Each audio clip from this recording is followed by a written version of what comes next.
नमस्कार। खतों की प्रेम कहानी प्रेम कबूतर के चौथे अंश में आपका स्वागत है। तो आइए चलिए। मेरे दो ही दोस्त थे, सलीम और बजू। मैं उनसे ही भागकर यहाँ बैठा था। यह क्या हो गया था मुझे? मैं ऐसा नहीं था। मैंने सोचा मैं एक सीधा प्रेम पत्र लिखूंगा। सोनाक्षी वाली बात अब बजू को भी पता है और सलीम को भी। कुछ ऐसा लिखना पड़ेगा कि दोनों को शक ना हो।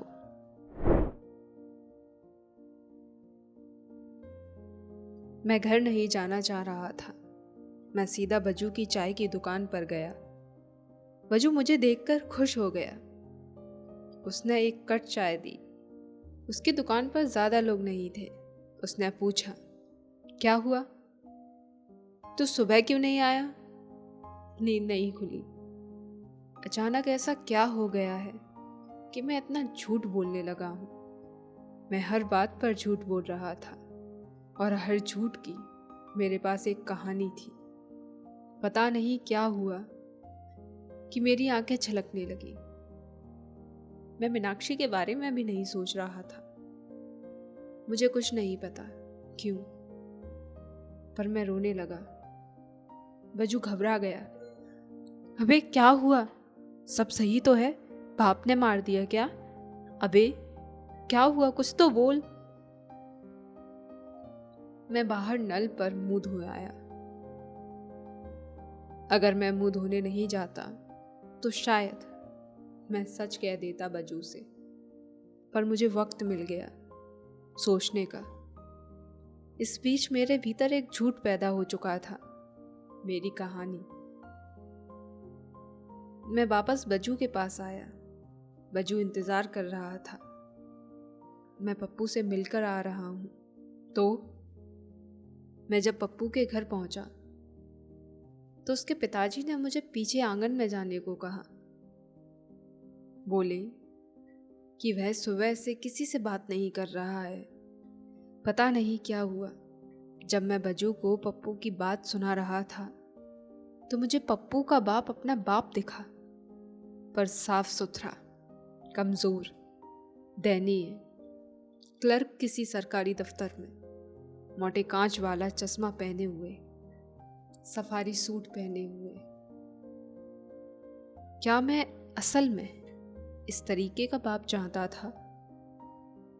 मुझे कहानियां लिखने में भी शायद इसलिए मजा आता था कि मैं वहां वह सब कुछ पा लेता हूं जो जीवन की पकड़ से बाहर है।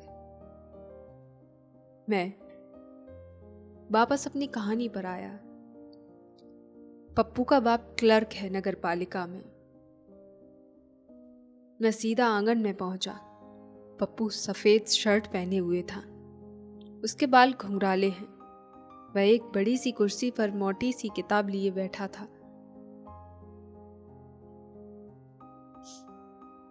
मैं जैसे ही उसके पास पहुंचा, उसने कहा, मुझे अकेला छोड़ दे, मैं किसी से बात नहीं करना चाहता। क्या हुआ पप्पू? मैंने पूछा। पप्पू कुछ देर चुप रहा। उसने कहा कि वह साइकिल से पेरू गांव गया हुआ था। बहुत दिनों बाद उसे सोनाक्षी को देखने की इच्छा हुई थी। वह साइकिल से जैसे ही पेरू गांव पहुंचा, उसने सोनाक्षी को गांधी पार्क में घुसते हुए देखा। वह चुपके से उसके पीछे पीछे चलने लगा। साइकिल को किनारे खड़ी करके वह भीतर घुस गया। आम का पेड़ था। एक आम के पेड़ के पीछे वह छुप गया। सोनाक्षी सामने एक बेंच पर उसकी तरफ पीठ करके बैठी थी। नहीं, पीठ करके नहीं, सामने बैठी थी। तो क्या कह रहा है? बजू ने झल्लाते हुए कहा। अरे मैं याद कर रहा हूं कि पप्पू ने क्या बोला था। अरे तू मुझे सीधे बता कि आखिर मैं हुआ क्या? ऐसे थोड़े होता है, सुनना तो पूरा पड़ेगा। उस बेचारे के साथ इतना बुरा हुआ है और तुझे सीधे सुनना है? अरे तो इतना बिगड़ क्यों रहा है? सुना दे। ट्रेजेडी की कोई कदर ही नहीं है इस गांव में। रुक, चाय देकर आता हूं। तू चाय देने जा रहा है? अबे ग्राहक आए हैं, चाय देकर सुनता हूं। पप्पू मर तो रही ना गया है। मैं अपना गुस्सा दबा नहीं पाया। सुन बे, अब तुझे मैं लेटर नहीं दूंगा। जा, अब जो करना है कर ले। मत दे लेटर भाई, इतना चिल्ला क्यों रहा है? उससे मैं बिना लेटर दिए मिल लूंगा। मैं वहां से चला गया। घर पर बाप इस वक्त पूरे गांव की सड़ी खबरें लेकर बैठा होगा। किसी के खेत में 2 मुंह वाला सांप निकला। एक बकरी सूअर के बच्चे को दूध पिला रही थी। एक आदमी के कान से चींटियां निकलती हैं। मेरे बाप को इन खबरों को रोचक बनाना होता है। वह सबकी झुंझलाहट मुझ पर निकालते हैं। सो मैं सीधा वहां से नदी किनारे चला गया। शांत, एकांत में।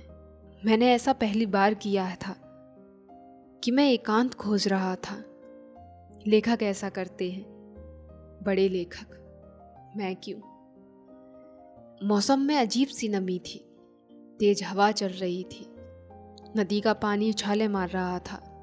मैं एक चबूतरे के बगल में छाया में दुबक कर बैठ गया। मेरे 2 ही दोस्त थे, सलीम और बजू। मैं उनसे ही भागकर यहाँ बैठा था। यह क्या हो गया था मुझे? मैं ऐसा नहीं था। मैंने सोचा मैं एक सीधा प्रेम पत्र लिखूंगा। सोनाक्षी वाली बात अब बजू को भी पता है और सलीम को भी। कुछ ऐसा लिखना पड़ेगा कि दोनों को शक ना हो। यह सोचते ही मैंने एक शांति महसूस की। मैं वहीं चबूतरे पर लेट गया और उस प्रेम पत्र के बारे में सोचने लगा जो मैं बजू को दूंगा। फिर क्या होगा? तो मीनाक्षी, नहीं, मीनाक्षी नहीं, सोनाक्षी पप्पू की तरफ मुंह करके बेंच पर बैठी थी। पार्क में पप्पू आम के पेड़ के पीछे छुपा हुआ है। बहुत देर तक सोनाक्षी अपनी चुनरी से खेल रही है। पता नहीं क्या होता है कि पप्पू पेड़ से अलग खड़ा हो जाता है। वह छुपता नहीं है।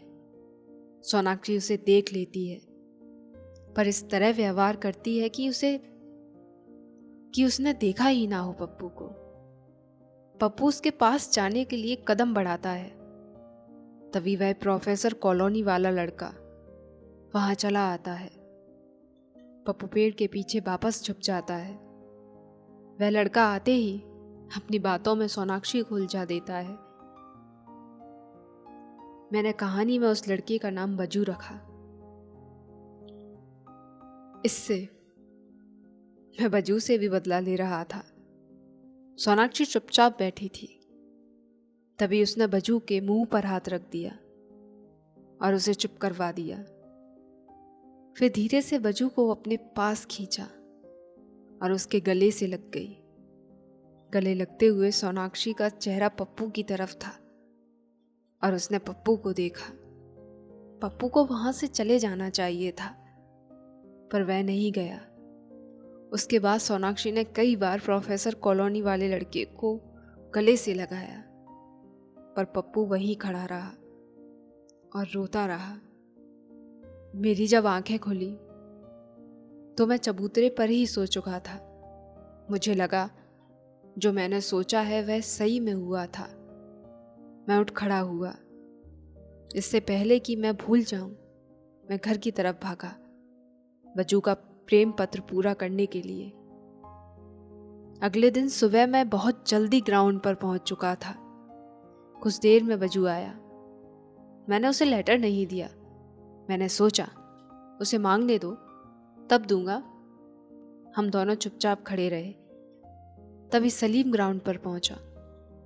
वह फुटबॉल लेकर नहीं आया था, ना ही उसने फुटबॉल वाले जूते पहने हुए थे। वह पहली बार चप्पल पहनकर ग्राउंड में आया था। वह सीधा मेरे पास आया और कुछ देर मुझे घूर कर देखने लगा। मैं कुछ समझ पाता इससे पहले उसने एक जोरदार चपत मेरे गाल पर जड़ दिया। बजू की कुछ समझ में नहीं आया। वह चिल्ला रहा था, यार क्या हो गया, क्या हो गया? पर हम दोनों चुप रहे। सिर्फ सलीम और मुझे पता था कि यह चांटा किस लिए था। मैंने जेब से लेटर निकाला और भज्जू को दे दिया और वहां से चुपचाप चला गया। भज्जू और सलीम मेरे सबसे अच्छे दोस्त थे। मैंने यह वाक्य अपनी डायरी में लिखा और थे शब्द को घूरता रहा। धन्यवाद।